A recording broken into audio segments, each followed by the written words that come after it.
That's right, and I imagine what's really interesting is just how he's managed to stay quite hush about all of this.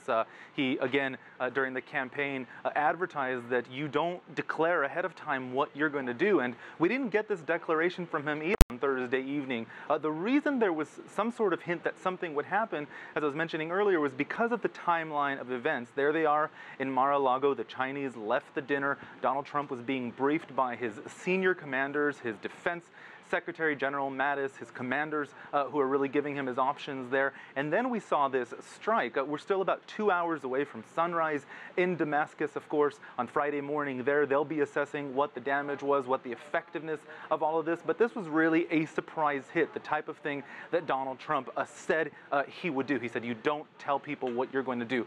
That may, of course, frustrate, as Nathan was saying, the international circles, but may also frustrate some politicians here in Washington. Many are concerned that they don't want to see the president overstepping his presidential powers by dragging the U.S. into another war without congressional approval, the type that they say that he criticized President George Bush for doing, both in the Democratic side and also the Republican side. So we could see on Friday morning as well some backlash here. We're expecting Donald Trump pretty soon.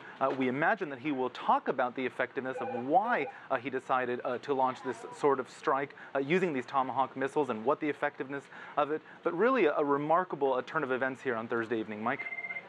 Just looking at some of the items that are coming across now, it was said by many people who follow military action at the Pentagon that the Tomahawk missiles were the most likely option, although I imagine the Pentagon offered a number of wide-ranging options, but he chose this one.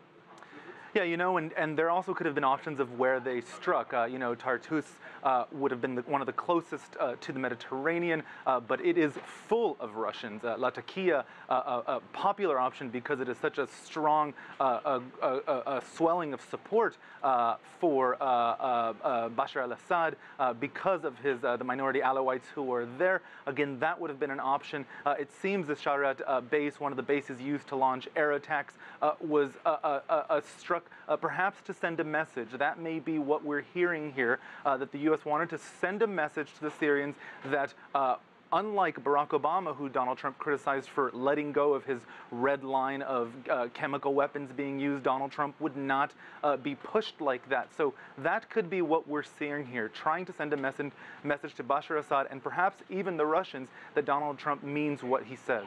And Roee, one other thing, Nikki Haley had said that the U.S. was going to go ahead if the UN did not take action. We had our reporter Nick Harper up at the UN earlier today talking about possible action by the UN. Do you feel that part of this is, and Trump has said this quite a bit, that he feels as though the UN has been rather ineffective. Do you think that was a message they were sending as well? Look, I think it's important to remember that the UN is an international body with lots of countering interests, right? You've got the Chinese there with their veto powers. You've got the Russians who have a stake in Syria. They accuse the U.S. of doing all of this, of orchestrating this just for the sake of regime change. Nikki Haley is a very different person at the UN than her predecessor, Samantha Powers.